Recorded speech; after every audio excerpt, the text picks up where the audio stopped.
नमस्कार। आपके अपने YouTube चैनल हमारा राजस्थान में आपका स्वागत है। आज हम निःशुल्क एवं अनिवार्य बाल शिक्षा अधिकार अधिनियम का अध्याय 4 का अध्ययन करेंगे। तो देखो, आज का जो हमारा अध्याय है वो कौन सा है? 4। अध्याय 4। और अध्याय 4 में जो अनुच्छेद हैं वो 12 से लेकर 28 तक है। इसमें जो धारा है, वो धारा कितनी है? 12 से लेकर 28 तक धाराएं शामिल है। यानी अध्याय 4 और धारा 12 से लेकर 28 तक। देखो, इस अध्याय का नाम है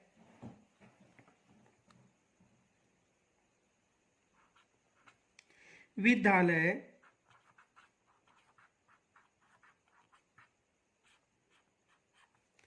और शिक्षकों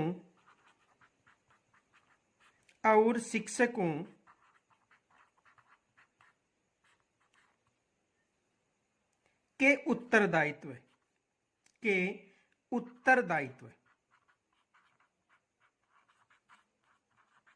तो अध्याय 4 का नाम है विद्यालय और शिक्षकों के उत्तरदायित्व और इसमें धारा 12 से लेकर 28 तक उल्लेखित है। तो देखो, धारा 12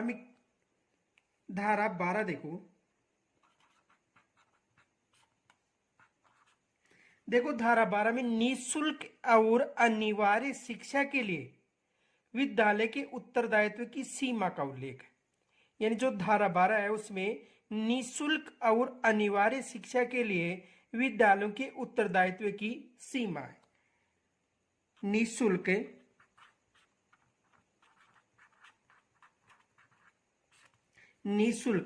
और अनिवार्य शिक्षा के लिए विद्यालयों के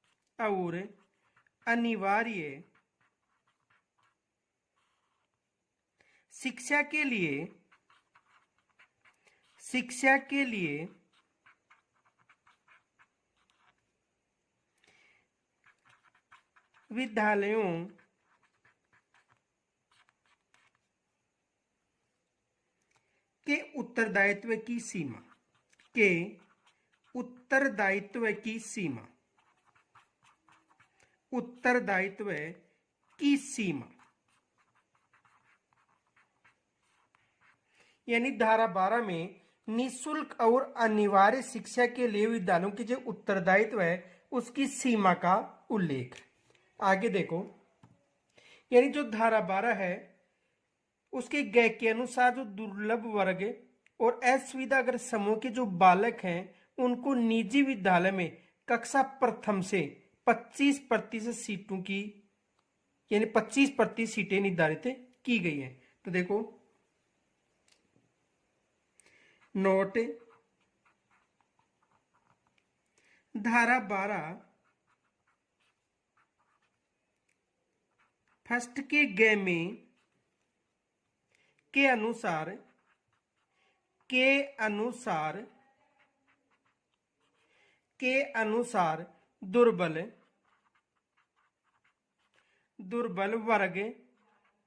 दुर्बल वर्ग व असुविधाग्रस्त दुर्बल व असुविधाग्रस्त यानी धारा 12(1) गय के अनुसार दुर्बल वर्ग और असुविधाग्रस्त समूह के बालकों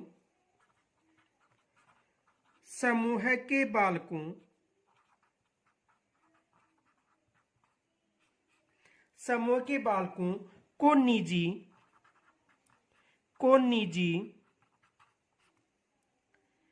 विद्यालयों में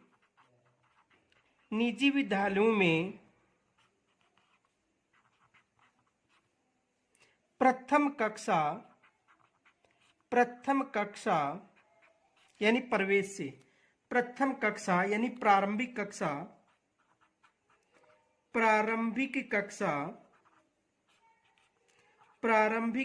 यानी प्रथम कक्षा का मतलब प्रारंभिक कक्षा के कुल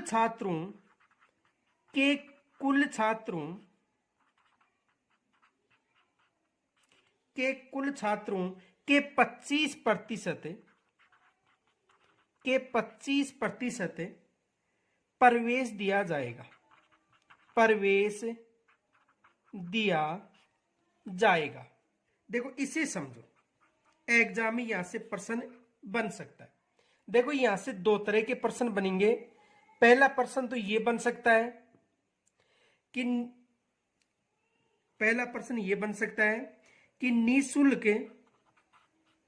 निशुल्क एवं अनिवार्य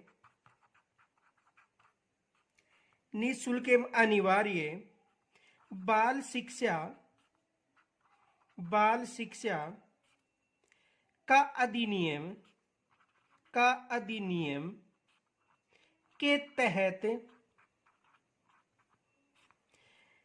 तहत धारा 12 के अनुसार, धारा 12 प्रथम ग के अनुसार धारा 12 ग के अनुसार निजी स्कूलों में या विद्यालयों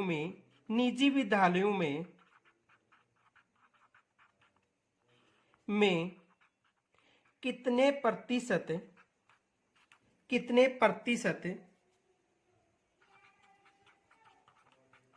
सीटें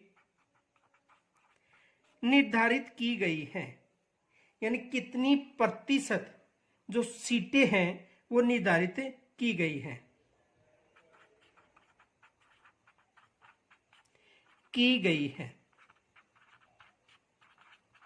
तो इसके अनुसार जो निजी विद्यालय हैं उनमें जो कुल सीटें हैं वो कितने प्रतिशत निर्धारित की गई हैं? 25%। ये विशेष याद रखना। यानी निःशुल्क क्वेश्चन बन सकता है, निःशुल्क एवं अनिवार्य बाल शिक्षा का अधिनियम के तहत धारा 12(1) ग के अनुसार जो निजी विद्यालय हैं उनमें कितनी प्रतिशत सीटें निर्धारित की गई है। तो कुल सीटों की कितने प्रतिशत निर्धारित की गई हैं? 25% सीटें। ये याद रखना। अब दूसरा प्रश्न यहां से ये भी बन सकता है,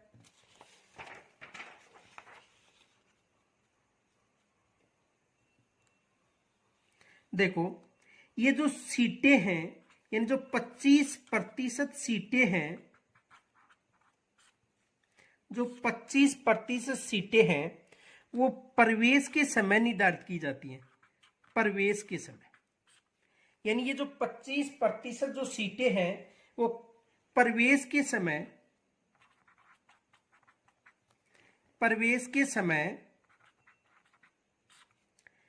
निर्धारित की जाती है। यानी जो 25% सीटें वो कब की जाती है? प्रवेश के समय निर्धारित की जाती है, यानी प्रवेश की संख्या के आधार पर। देखो जैसे उदाहरण के लिए जो प्रथम कक्षा है, प्रथम कक्षा, यदि प्रथम कक्षा में उदाहरण के तौर पर 200 बच्चों ने प्रवेश लिया है, प्रथम कक्षा में कितने बच्चों ने प्रवेश लिया है? 200 बच्चों ने प्रवेश लिया है। तो 200 बच्चों का जो 25% वो कितनी सीटें हो गई? 50 बच्चे। कितने बच्चे हो गए? 50 बच्चे या बालक। ठीक है, तो ये संपूर्ण जो 50% सीटें वो प्रथम कक्षा से निर्धारित की जाती है, न कि विद्यालय के कुल बालकों पर। देखो यदि एक स्कूल में मान लो प्रथम कक्षा में कितने बच्चे प्रवेश लिए? 200 बच्चों ने प्रवेश लिया, तो 200 का 50% हो गए, यानी 200 बच्चों का कितना प्रतिशत? 25, यानी 50 बच्चे हो गए। यदि प्रथम कक्षा में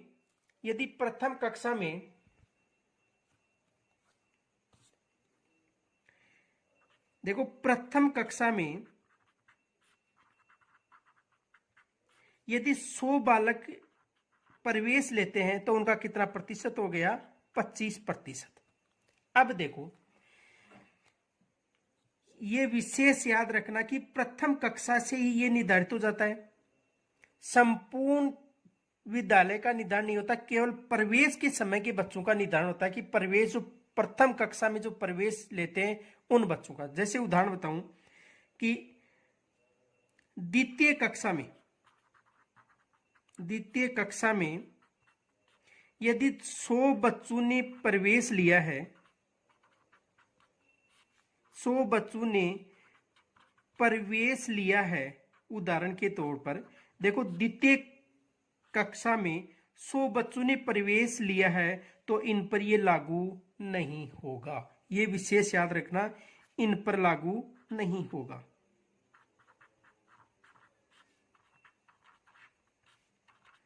ये विशेष याद रखना, यानी जो प्रथम कक्षा में जो प्रवेश लिया जाता है उन बच्चों के आधार पर ये 25% सीटें निर्धारित की जाती हैं।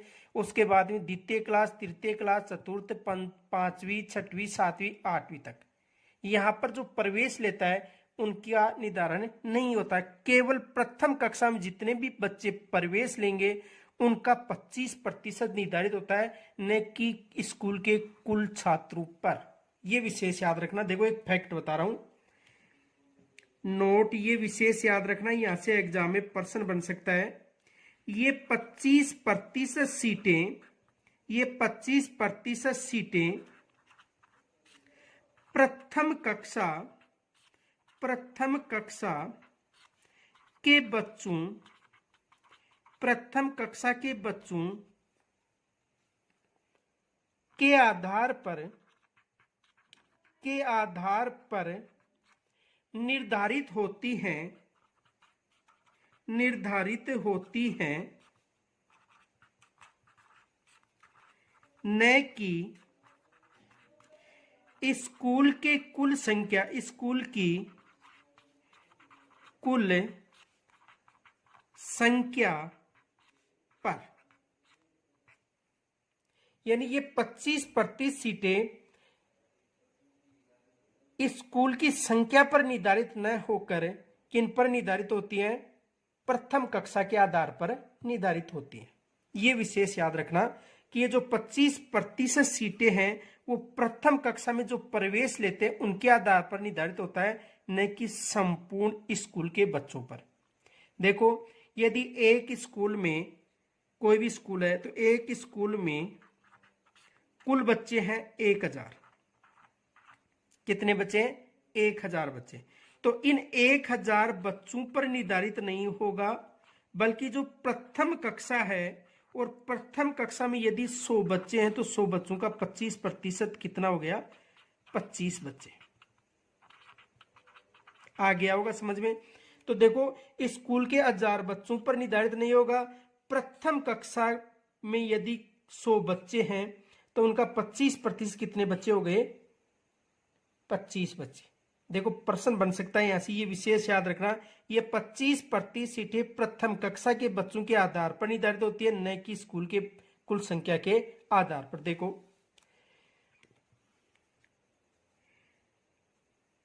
क्वेश्चन देखो, एक स्कूल में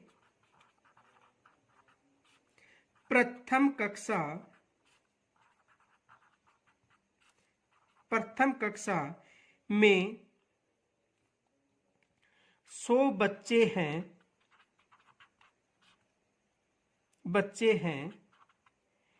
तो बताओ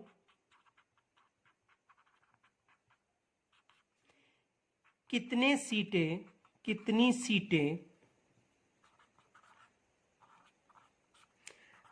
RT 2009 के आधार पर निर्धारित की गई हैं, निर्धारित होंगी। तो देखो स्कूल की प्रथम कक्षा में 100 बच्चे हैं, तो प्रथम कक्षा में 100 बच्चे हैं तो 100 का 25% कितने बच्चे हो गए? 25 बच्चे। ये याद रखना। तो ये प्रथम कक्षा में ही प्रारंभ हो जाता है। यदि प्रथम कक्षा में 25 बच्चे 25% सीटों के द्वारा निर्धारित हो जाते हैं, उसके बाद में यदि कोई बच्चा विद्यालय छोड़ देता है और दूसरी विद्यालय में चला जाता है, तो ये जो निजी विद्यालय का जो निःशुल्क प्रवेश है 25% सीटों का, वो समाप्त हो जाएगा। ये भी विशेष याद रखना। तो देखो यहां तक समझ में आ गया होगा। यदि समझ में ना आया तो कमेंट्स के द्वारा बता देना, दोबारा समझा दूंगा। आगे देखो धारा 12(2) धारा 12(2) में उल्लेख है के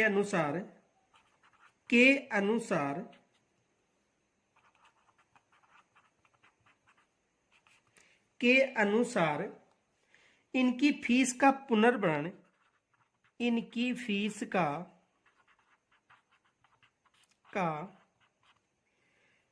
यानी जो 25% बच्चे हैं, इनकी 25% बच्चों की बात करें तो इनकी फीस का पुनर्भरण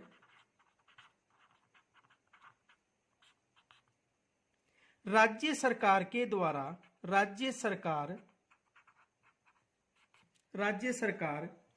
द्वारा किया जाएगा। ये विशेष याद रखना, जो 25% जो बच्चे होते हैं उनकी फीस का जो पुनर्भरण है वो राज्य सरकार के द्वारा निजी विद्यालयों को दे होगा। ये विशेष याद रखना। यदि विद्यालय पूर्व की शिक्षा की व्यवस्था किसी स्कूल में नहीं है तो वहां पर यह नियम लागू रहेगा। आगे देखो, यदि विद्यालय पूर्व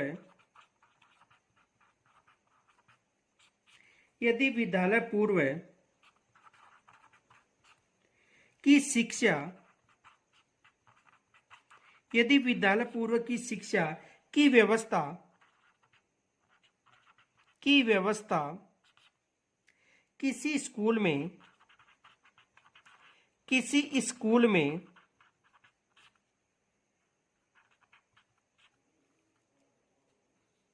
किसी स्कूल में नहीं है, यदि विद्यालय पूर्व की स्कूल में है, यदि विद्यालय पूर्व की शिक्षा व्यवस्था किसी स्कूल में है तो वहां पर भी यह नियम लागू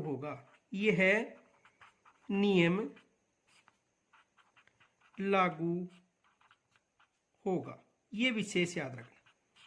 यदि विद्यालय पूर्व की व्यवस्था किसी स्कूल में है तो वहां पर यह नियम लागू होगा। ये विशेष याद रखना। देखो, इसे समझो। देखो, ये विद्यालय पूर्व की जो व्यवस्था, इसे समझो। विशेष है, ये विशेष मोस्ट माना इसे। यहां से एग्जाम में % बनने की संभावना है। तो ये है 8 वर्ष के लिए होगा।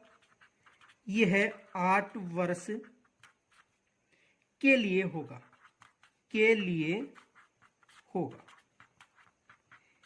कितने वर्ष के लिए होगा? 8 वर्ष के लिए होगा। अब देखो, लेकिन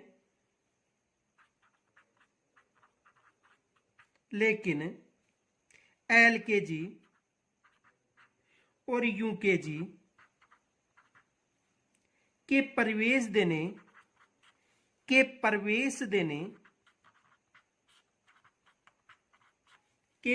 देने पर, यानी पूर्व प्राथमिक शिक्षा,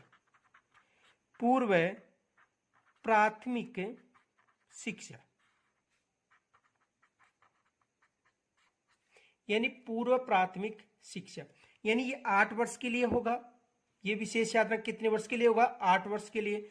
लेकिन LKG UKG के प्रवेश देने पर, यानी पूर्व प्राथमिक शिक्षा देने पर आरक्षण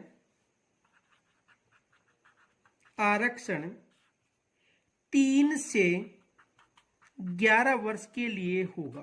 3 से 11 वर्ष के लिए होगा। यानी देखो, ये 8 वर्ष के लिए है।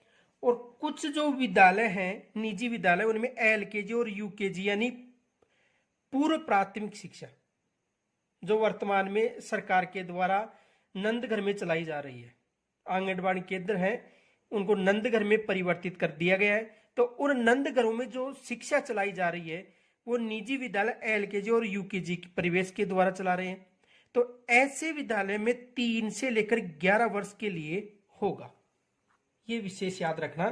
तो यदि पूर्व प्राथमिक शिक्षा यानी एलकेजी और यूकेजी यदि जोड़ा जाता है तो 3 से 11 वर्ष के लिए होगा।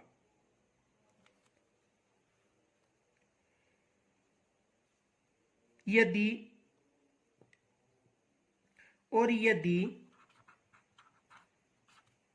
वह कक्षा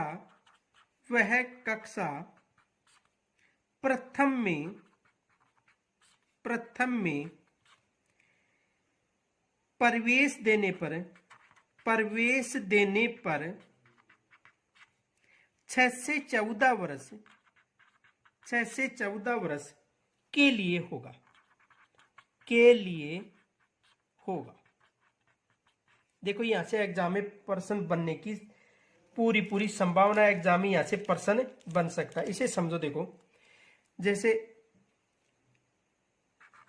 ए और बी दो स्कूल हैं, ए स्कूल और बी स्कूल, ए स्कूल और बी स्कूल। देखो ए स्कूल में एलकेजी, यूकेजी, प्रथम, द्वितीय, तृतीय, चतुर्थ, पांचवी यानी एलकेजी, यूकेजी, 2 क्लास तो ये हो गई, फर्स्ट 3, 4, 5, 6 और 7 और ये 8। ठीक है, 2 क्लास कौन सी होगी? प्रथम, एलकेजी, यूकेजी।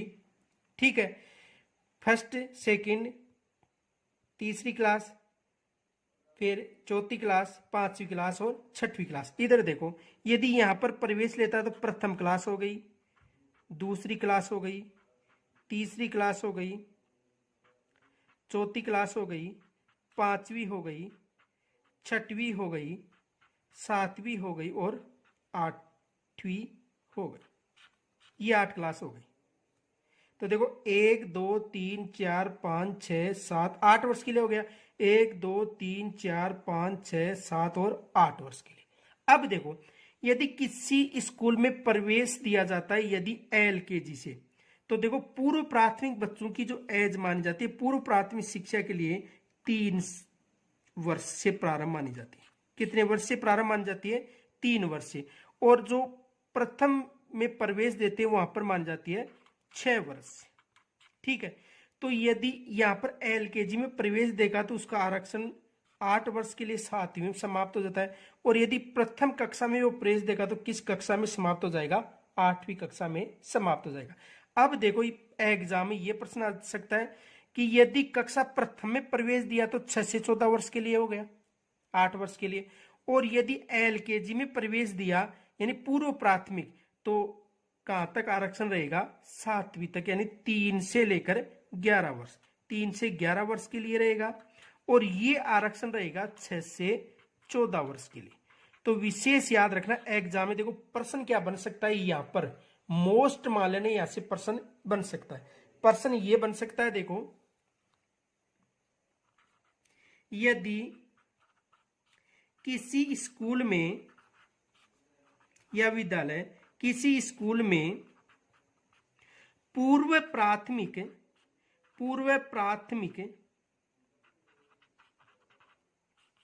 शिक्षा व्यवस्था है, तो बताओ आरक्षण कितने वर्ष के लिए रहेगा? कितने वर्ष तक रहेगा? तो यदि वहां पर देखो ऑप्शन में सबसे पहले दिया जाएगा 6 से 14 वर्ष, ये याद रखना। यदि वो ऐसा प्रश्न देगा तो प्रथम जो ऑप्शन होगा उसमें ऑप्शन में देगा 6 से 14 वर्ष, ब में देगा 3 से 11 वर्ष, स में देगा 6 से 18 वर्ष और द में देगा सभी, कुछ भी दे सकता है। तो उस समय यदि किसी स्कूल में पूर्व प्राथमिक शिक्षा की व्यवस्था है, ये विशेष मोस्ट मान लेना, तो वहां पर आरक्षण होगा 3 से 11 वर्ष के लिए। क्योंकि ये आरक्षण कितने वर्ष के लिए होता है? केवल 8 वर्ष के लिए होता है। कितने वर्ष के लिए होता है? 8 वर्ष के। तो एलकेजी और यूकेजी जोड़ने पर देखो 1 2 3 4 5 6 7 और 8 कक्षा यानी 7वीं तक, फिर 6वीं तक। ठीक है। और यहां पर 1 2 3 4 5 6 7 और 8 यानी 6 से 14 वर्ष के लिए, और ये होगा 3 से 11 वर्ष के लिए। तो यहां से एग्जाम में प्रश्न बन सकता है। तो एक तो मोस्ट यहां पर मानना। ठीक है। इनके अलावा देखो आरक्षण की व्यवस्था प्रथम कक्षा से प्रारंभ और यहाँ पर एलकेजी से होगा, न कि अन्य कक्षा में प्रवेश। यदि यहाँ पर 100 बच्चे हैं तो 25% सीटें निर्धारित हो जाएगी। यहाँ पर चाहे 300 एडमिशन लो, जाए कितने भी बच्चे प्रवेश लो, लेकिन मेन कौन सा है? प्रवेश। ये विशेष याद रखना। ये जो सीटें निर्धारित की जाती हैं प्रवेश कक्षा से निर्धारित की जाती हैं, ये विशेष याद रखना। देखो ये फैक्ट विशेष याद रखना, यहां से एग्जाम में प्रश्न बन सकता है। नोट 25% सीटें प्रवेश कक्षा से निर्धारित होती हैं।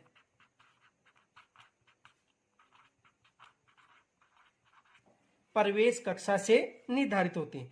अब देखो एग्जाम में वो यहां पर भी प्रश्न बना सकता है। प्रश्न ये बनाएगा, देखो यदि किसी विद्यालय में 1000 बच्चे हैं तो सीटें होंगी। तो धारा 12 के अनुसार कुल, देखो यदि किसी विद्यालय में 1000 बच्चे हैं, 1000 बच्चे हैं तो धारा 12 के अनुसार कुल सीटें निर्धारित की गई हैं, सीटें होंगी। अब देखो यानी उसमें ऑप्शन देगा, ए में देगा 250, बे में देगा 400, से में देगा 300 और द में देगा तथ्य गलत। तो यहां पर ऑप्शन में क्या होगा? तथ्य गलत। इसलिए गलत होगा, देखो एक जो स्कूल है उसमें 1000 बच्चे हैं तो इन पर निर्धारित नहीं होता है। ये विशेष याद रखना कि इन बच्चों पर निर्धारित नहीं होगा। अब ये पता नहीं कि प्रथम कक्षा में कितने बच्चों ने प्रवेश लिया था, उन बच्चों पर निर्धारित होगा। यहां तक समझ में आ गया? देखो उदाहरण में ये विशेष याद रखना, यहां से एग्जाम में प्रश्न बनने की संभावना है, यहां से एग्जाम में प्रश्न बन सकता है। देखो यानी स्कूल में 1000 बच्चे हैं तो इन पर निर्धारित नहीं होगा। देखो उदाहरण के लिए मैं बताता हूं आपको। देखो कक्षा प्रथम, कक्षा द्वितीय और कक्षा तृतीय, 3 क्लास आगे आपको समझ में आ जाएगा। यदि कक्षा प्रथम में 100 बच्चों ने प्रवेश लिया तो 100 बच्चों पर कितनी सीटें हो गई? 25 सीटें। ठीक है। और अब दूसरे वर्ष ये 100 बच्चे इस क्लास में चले जाएंगे। यहां पर कितने बच्चे हो गए? ये देखो जैसे 2021 की बात है, 2021 में यहां पर कितनी सीटें हो गई? 25। अब 2022 में ये बच्चे यहां पर चले गए और यहां पर कितनी सीटें हो गई? 25 सीटें। ठीक है, ये 2022 की बात है। यदि यहां पर 100 बच्चों ने और प्रवेश ले लिया, कक्षा 2 में 100 बच्चों ने और प्रवेश ले लिया तो 100 बच्चे और शामिल हो गए और ये बच्चे कितने हो गए? 200। कितने बच्चे हो गए? 200। यहां पर 200, 2 से जो 2 100 बच्चे थे, यहाँ पर 200 बच्चे हो गए, तो इन बच्चों पर निर्धारित नहीं होगा, बल्कि पीछे के 100 बच्चे थे उन पर निर्धारित होगा। नए जो प्रवेश लिए 100 बच्चे उन पर निर्धारित नहीं होगा। अब देखो कक्षा 3 की बात करें तो कक्षा 3 में 200 बच्चे हैं। कितने बच्चे हैं? 200 बच्चे, यानी 100 बच्चे और 100 प्रवेश ले लिया। अब इन 200 बच्चों पर जो पीछे के जो 25 बच्चे चल रहे प्रथम कक्षा से, कौन सी कक्षा से? प्रथम कक्षा से। तो ये जो प्रथम कक्षा से जो बच्चे चल रहे हैं इनका ही निर्धारण होगा। तो यहाँ पर 25 सीटें ही रहेंगी, न कि इन 200 बच्चों की कुल सीटों पर रहेगा। अब देखो 2023 की बात है। अब यहाँ पर कक्षा 3 में यदि 100 बच्चे और प्रवेश लेते, कक्षा 3 में कितने बच्चे? 100 बच्चे, या मान लो 50 बच्चे और प्रवेश लेते हैं। कितने बच्चे ले लिए? 50 बच्चों ने प्रवेश ले लिया, तो कुल बच्चे कितने हो गए? 250 बच्चे हो गए। तो इन 250 बच्चों की सीटों का निर्धारण नहीं होगा, बल्कि जो प्रथम कक्षा से जो चला आ रहा है उनके अनुसार यहाँ पर सीटें कितनी होंगी? 25 सीटें होंगी। आ गया होगा समझ में? एक बार दोबारा समझो। देखो, यदि कक्षा प्रथम में 100 बच्चों ने प्रवेश लिया तो 25 सीटें हो गई, यानी 2021 में एक कक्षा प्रथम कक्षा में 100 बच्चों ने प्रवेश लिया तो उसकी 25 सीटें हो गई। फिर ये बच्चे 2022 में द्वितीय कक्षा में चले गए और 100 बच्चे नहीं आ गए, 200 बच्चे हो गए। तो यहाँ पर 200 बच्चों का 25% नहीं होगा, बल्कि जो प्रारंभ से 100 बच्चे चले आ रहे हैं उनका ही 25% होगा, न कि जो 100 बच्चों ने प्रवेश लिया उनके आधार पर होगा। यानी यहां से प्रथम कक्षा से ये आरक्षण चला रहेगा। जो प्रवेश लेते हैं नए बच्चे उन पर ये आरक्षण लागू नहीं होगा। ये विशेष याद रखना। यहां तक समझ में आ गया होगा कि कक्षा प्रथम में जो 100 बच्चे हैं उनके आधार पर ही 8 वर्ष तक आरक्षण चलता है, न कि मध्य में कोई एडमिशन लिया प्रवेश लेता उनके आधार पर। यहां तक समझ में आ गया होगा। आगे देखो, यदि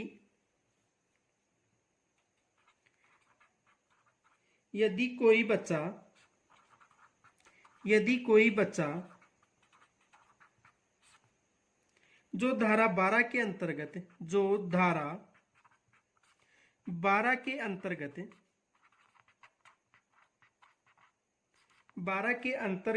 आता है और अपनी इच्छा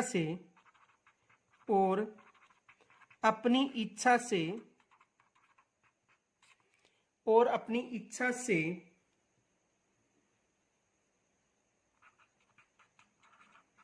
दूसरी स्कूल में जाता है, दूसरी स्कूल में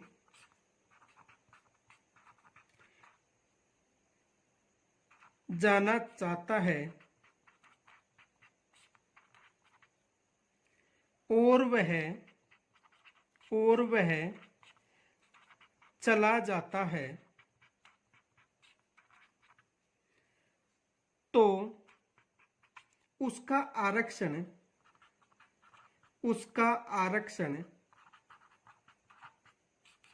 समाप्त हो जाता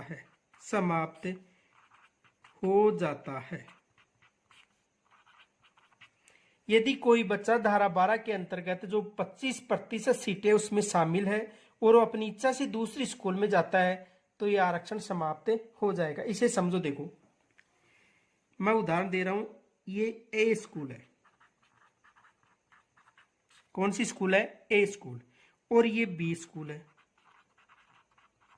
अब देखो, इस स्कूल में जो 100 बच्चे हैं, कितने बच्चे हैं? 100 बच्चे जो इसके तहत शामिल है।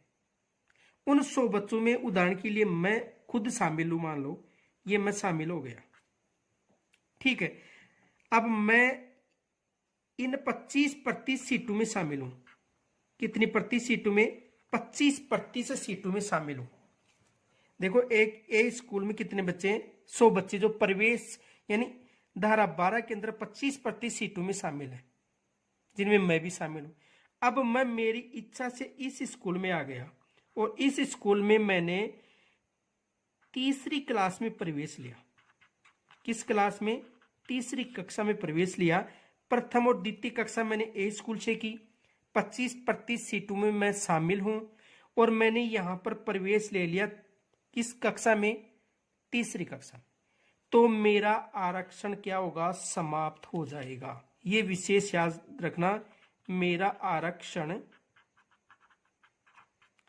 समाप्त हो जाएगा।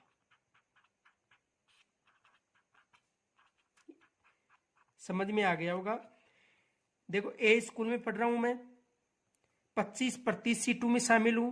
प्रथम और द्वितीय कक्षा मैंने यहां से उत्तीर्ण की, और तीसरी कक्षा में मैंने बी स्कूल में प्रवेश लिया, और जैसे मैं बी स्कूल में प्रवेश लेता हूं मेरा आरक्षण क्या हो जाएगा, समाप्त हो जाएगा। आ गया होगा समझ में। यानी ए स्कूल में मैंने अध्ययन किया था, प्रथम और द्वितीय 25% सीटों में शामिल था। जैसे ही मैंने दूसरी स्कूल में मेरी इच्छा से प्रवेश लिया तो मेरा आरक्षण क्या हो गया, समाप्त। आगे समझो। अब देखो, आगे देखो,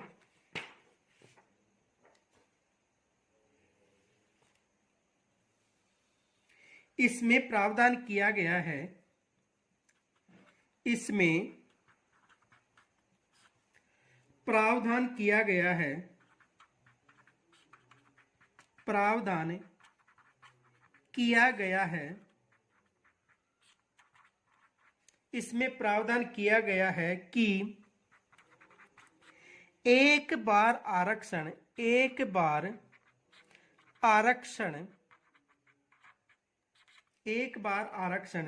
का लाभ छोड़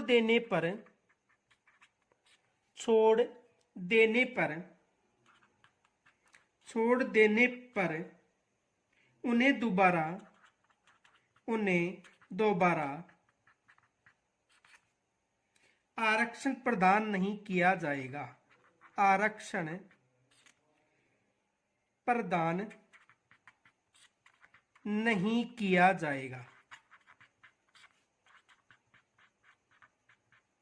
ये विशेष याद रखना, एग्जाम में यहां से प्रश्न आ सकता है। यदि आपको क्लास अच्छी लगी तो मेरा निवेदन है, इसको अधिक से अधिक अपने ग्रुपों में शेयर करें।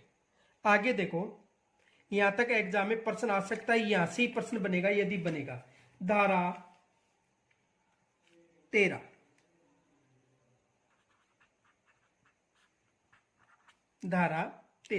देखो, धारा 13 में प्रवेश पर कोई फीस नहीं ली जाएगी। ये विशेष याद रखना, धारा 13 में है कि प्रवेश के समय कोई भी शुल्क नहीं लिया जाएगा।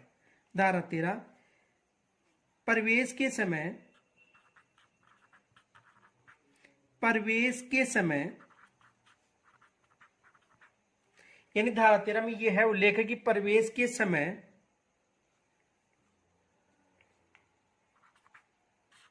कोई शुल्क नहीं लिया जाएगा।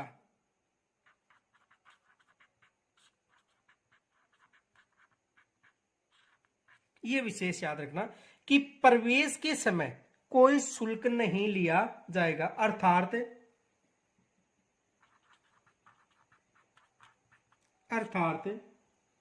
अनुवीक्षण प्रक्रिया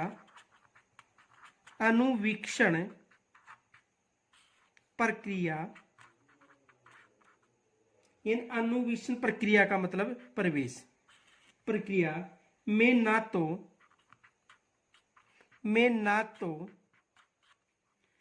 प्रवेश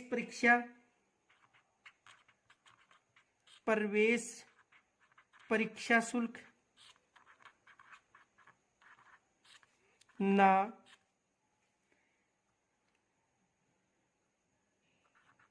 देखो, अन्वेषण के समय ना तो प्रवेश परीक्षा शुल्क और ना ही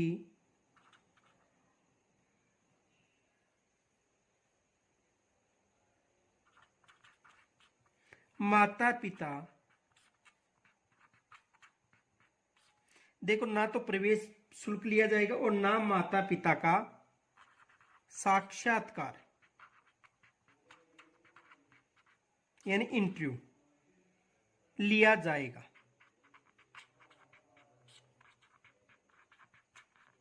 यहां तक समझ में आ गया होगा।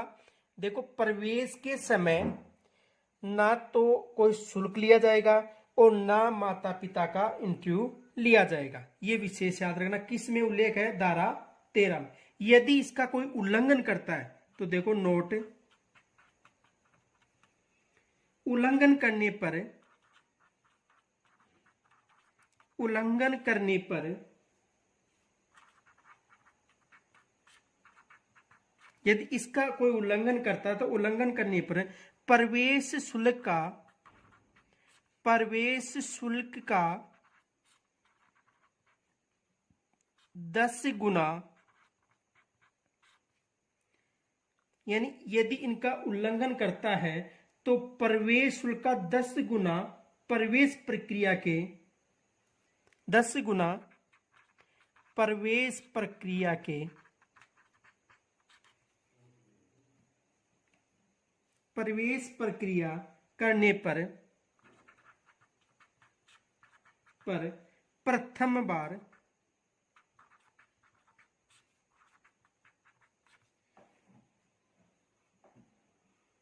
देखो, यदि उल्लंघन करने पर, देखो यदि कोई बच्चा प्रवेश लेता है तो उस समय कोई शुल्क नहीं लिया जाएगा, यहां समझो। और यदि कोई उल्लंघन करता है तो प्रवेश शुल्क का कितना गुना, 10 गुना प्रथम बार लिया जाएगा। यदि कोई उल्लंघन करता है तो प्रथम बार कितना गुना लिया जाएगा, जो फीस दी है उसका 10 गुना। ये विशेष याद रखना। और यदि दूसरी बार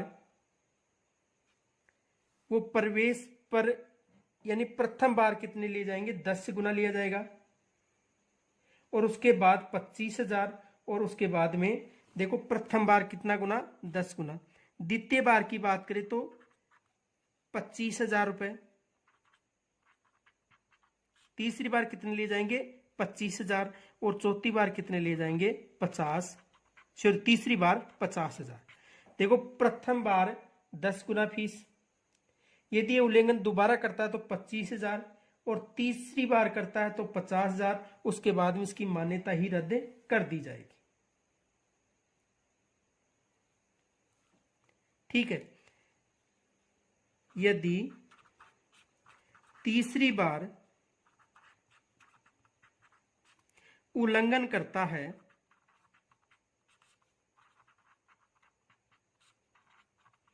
तो उसकी मान्यता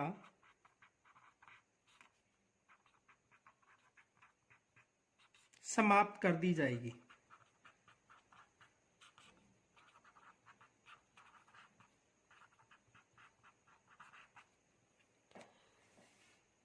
तो उसकी मान्यता समाप्त कर दी जाएगी, ये विशेष याद रखना।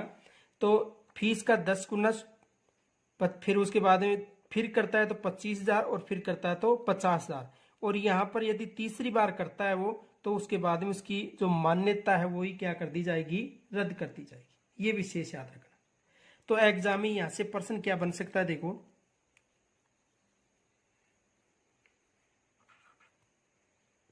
क्वेश्चन बन सकता है, प्रवेश के समय कोई शुल्क नहीं लिया जाएगा,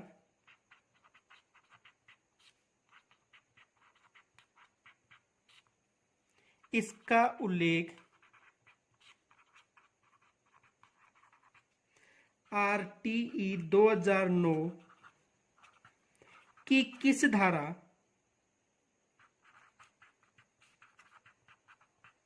में है।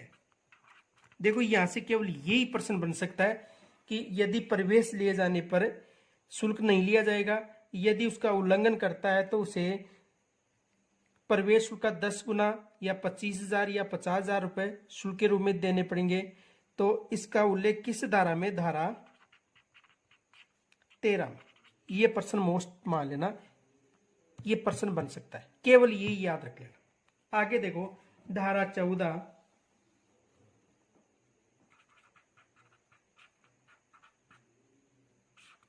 देखो धारा 14 में प्रवेश के समय आवश्यक प्रमाण पत्रों से मुक्ति का उल्लेख है।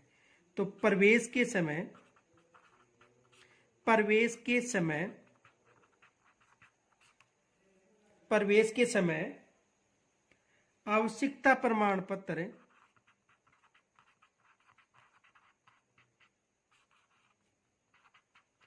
प्रमाण पत्र से मुक्ति। यानी यदि किसी के पास प्रवेश के समय जो आवश्यक प्रमाण पत्र नहीं है तो उसे प्रवेश दिया जाएगा, उसे रोका नहीं जाएगा। यदि कोई बच्चा प्रवेश ले रहा है और प्रवेश लेते समय उसके पास जो आवश्यक प्रमाण पत्र है यदि वो नहीं है, जैसे मान लो वर्तमान में जो जन्म प्रमाण पत्र है, इनके अलावा आधार कार्ड है या अन्य जो भी निर्धारित किए हैं, यदि वो बच्चे के पास नहीं है तो उसे प्रवेश से वंचित नहीं किया जा सकता है। ये विशेष याद रखना, यदि किसी बच्चे के पास प्रवेश के समय जो आवश्यक प्रमाण पत्र है, यदि वो आवश्यक प्रमाण पत्र उसके पास नहीं है तो उन्हें उस बच्चे को प्रवेश से मना नहीं किया जा सकता है। तो देखो नोट, प्रवेश के लिए आयु का सबूत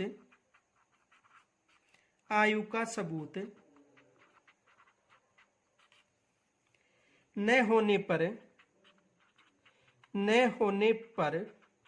यानी प्रवेश के लिए आयु का सबूत न होने पर भी विद्यालय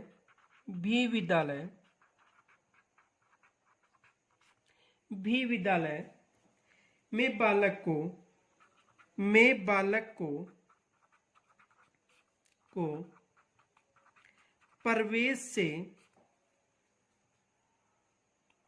से इनकार नहीं किया जाएगा। इनकार का मतलब मना नहीं किया जाएगा, यानी इनकार का मतलब मना करना। ये विशेष याद रखना, यदि प्रवेश के लिए आयु का कोई सबूत न है तो उसे विद्यालय में प्रवेश देने से मना नहीं किया जाएगा। आयु प्रमाण पत्र के लिए निम्नलिखित दस्तावेज मान्य होंगे। यदि उस बालक के पास कोई प्रमाण पत्र नहीं है तो देखो विशेष आयु प्रमाण पत्र के रूप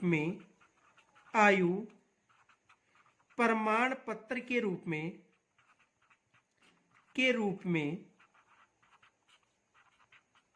निम्न दस्तावेज या निम्नलिखित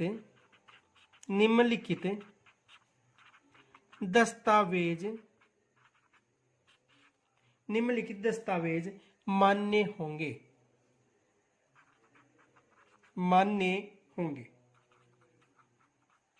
देखो आयु के लिए निम्नलिखित दस्तावेज मान्य होंगे यदि उसके पास कोई सबूत नहीं है। तो देखो एक तो अस्पताल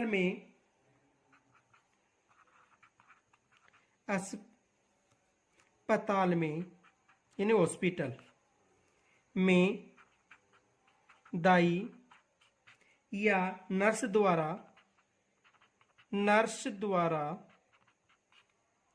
संधारित रजिस्टर, यानी अस्पताल में या तो दाई या नर्स के द्वारा संधारित जो रजिस्टर है उसके आधार पर, या आंगनबाड़ी केंद्र के अभिलेख। दूसरा आंगनबाड़ी केंद्र के अभिलेख।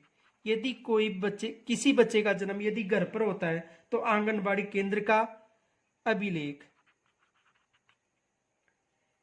और या तीसरा यदि आंगनबाड़ी केंद्र में भी उसका अभिलेख नहीं है तो तीसरा है माता पिता का शपथ पत्र। माता पिता का शपथ पत्र, ये समझ में आ गया होगा। यदि आयु संबंधी प्रमाण पत्र नहीं है तो अस्पताल में दाई या नर्स के द्वारा संधारित रजिस्टर के द्वारा, आंगनबाड़ी केंद्र का अभिलेख या माता पिता के शपथ पत्र के द्वारा इन तीन के आधार पर उसे प्रवेश दिया जाएगा। आगे देखो धारा 15।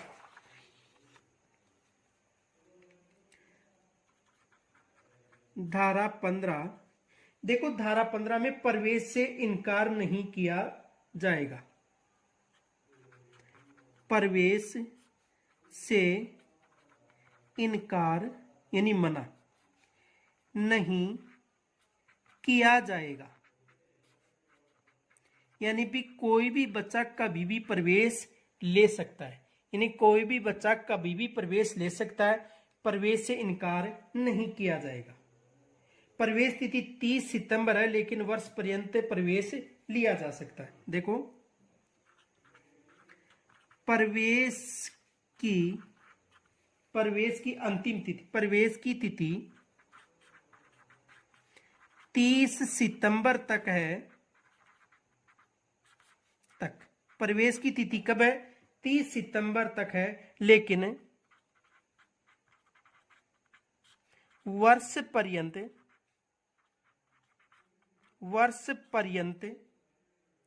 प्रवेश, किंतु वर्ष पर्यंत प्रवेश लिया जा सकता है,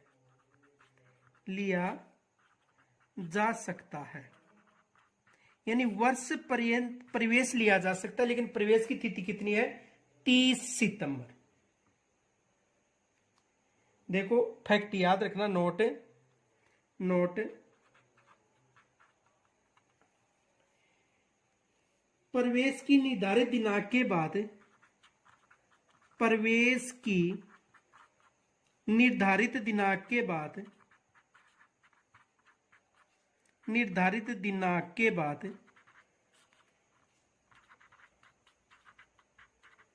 यानी प्रवेश की जो निर्धारित दिनांक है के बाद भी अगर कोई बालक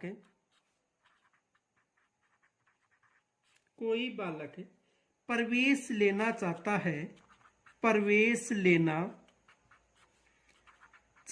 है, तो उसे प्रवेश दिया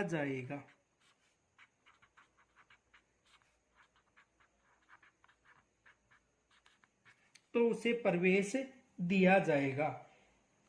ये विशेष याद रखना। यानी यदि प्रवेश की निर्धारित दिनांक के बाद भी अगर कोई बच्चा प्रवेश लेता है तो उसे प्रवेश दिया जाएगा, उसे प्रवेश के लिए मना नहीं किया जाएगा। यहाँ पर पर्सन बन सकता है। देखो, पर्सन ये है, प्रवेश तिथि 30 सितंबर है, यदि कोई बालक इस तिथि के बाद या दिनांक के बाद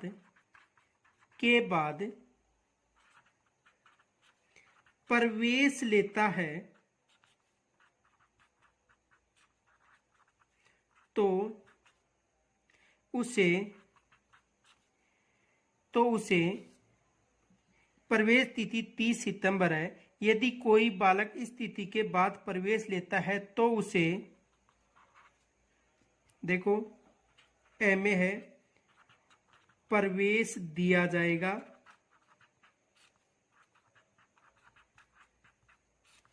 ब में है प्रवेश नहीं दिया जाएगा, और 2 ऑप्शन और दे देगा, कोई भी XYZ कुछ भी मान लो, तो प्रवेश दिया जाएगा। यहां से पर्सन बनने की संभावना। शेष धाराओं का अध्ययन हम कल करेंगे।